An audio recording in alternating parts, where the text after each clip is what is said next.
Hey guys, it's Sam, and this is my spoiler-free review for Book Lovers by Emily Henry. This is a standalone adult contemporary romance, and this follows the main character of Nora, and she is a book agent in New York City, and at the very beginning describes herself as the woman who is the woman that gets dumped in rom-coms. Like, for example, when you have a Hallmark movie in particular, this is like definitely the trope that they're going for. You have the Hallmark movie where the person goes to a small town and their current partner that lives in some big city is calling and like still wrapped up in the city and doesn't get their small town like drive to potentially like leave the city or whatever the situation is. And so they end up breaking up with that person. She basically says like, I'm that person, and she's now had 3 or 4 relationships that have ended that way. Well, it turns out her younger sister wants to go to a small town and kind of do this bucket listy small town thing. She's like, you need to have that experience or whatever. And she's like, I am just so not that person.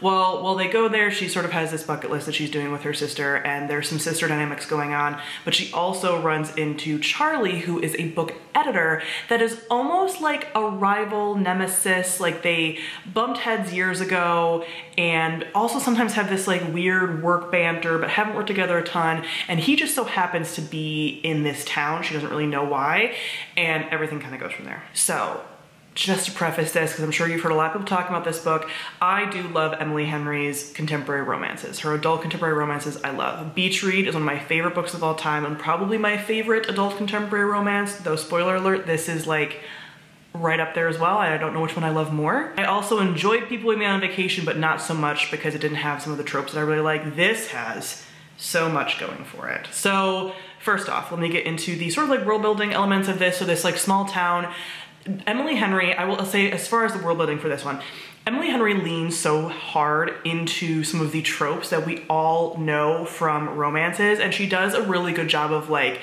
being very self-aware, of the characters being really self-aware, and for it being more of a commentary on that than for you necessarily taking it seriously, although the tropes that do happen feel very realistic, like in her books. Like, her books feel very real. Her characters and the relationships feel like possible in a way that sometimes romances don't because they're so like escapist. I don't really find her books to be very escapist. Like, they feel very grounded in reality, and she does that in sort of like the building of the world and things. So let me talk about her characters. Nora is a character that I related to so hard. I love a forest, right? I always joke about being like a forest witch. However, I live in a big city, I live in Chicago, and I love it, and I love that like big city thing. Like, I can't imagine like actually living in a small town. So I get her. She's very, again, city girl, but also like very motivated, can sometimes come off as cold, is very anxious for a number of reasons that kind of comes in with her dynamic with her sister, has just a lot going on. And what I loved about what this book did, and I can talk about this more in the plot, but it sort of also applies here, no one, and the plot itself doesn't try to change her, and I love it so much. Charlie as a love interest, perfect. Emily Henry, again, writes really amazing love interests as well, and again, between him and the guy from Beach Read, Gus, I don't know who I love more. Possibly Charlie. So the dynamic going on here is not only do we have this sort of like rivals to lovers, again, they're not quite enemies, they're just like a little bit of misunderstanding. The dynamic we have here is 2 very similar people falling in love. And I had forgotten how much I am obsessed with that shit. 2 people who, you could almost classify them as like grumpy, but 2 people who understand each other and can just like see each other, are almost like mirrors of each other in the best way, who get each other without having to like necessarily talk about it, which communication is great. But 2 people who like truly understand each other, oh my God, and like just are on each other's side and appreciate how the other one is also on their side or on other side. Like, they see what the other one does and understand it.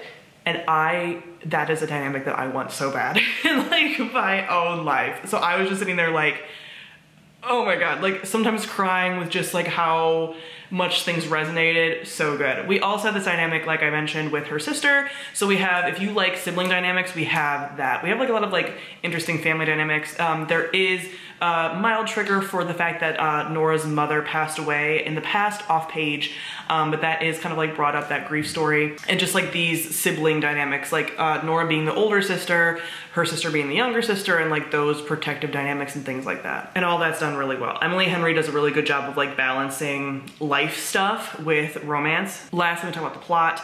There's a lot of, like I said, plot elements that are tropes, but very self-aware and work really well. Then we just have the fact that like these two characters are book lovers. So this is a romance for book people. A lot of it takes place in like a bookstore, just around like book things. So as book lovers, you're going to enjoy it. And what I also really love about Emily Henry's books, although she does, this happens in People With Me on Vacation, but in Beach Read and in this, there is no third act breakup. There's third act tension, which is what the actual trope is for romance, like the structure. So a lot of books fall back on the third act breakup as like a breakup is happening. This is outside forces that the characters have to contend with. And I appreciate that so much more because I find that so much more realistic than characters fully breaking up and then getting back together at the end of a romance book, because we know that they do, because happily ever after, that's a romance staple, blah, blah, blah. The having them potentially overcome outside factors that are potentially keeping them apart is so much better. So much better, and that does this really well. She did it in Beach Read, she did it again here. Having third act tension, third act conflict, and not having it always be a breakup. I need more authors to do that. I also just find her books compulsively readable. Like once I pick them up, I cannot stop. So I read 60% of this book in one sitting. So yeah, I loved this. I gave this 5 out of 5 stars. I adore it. Emily Henry's books, her romances are some of the only ones that I would actually reread. So Beach Read and this one, I will reread at some point because I love them and they continue to resonate. So yeah. Comment below, let me know what you thought of Book Lovers. I know people are largely really enjoying it. Maybe by the time this comes out though, we'll be getting a bunch of people being like, it's overhyped. I think it's great. So let me know what you think of it. Thank you all for watching and I'll see all of you guys soon. Bye.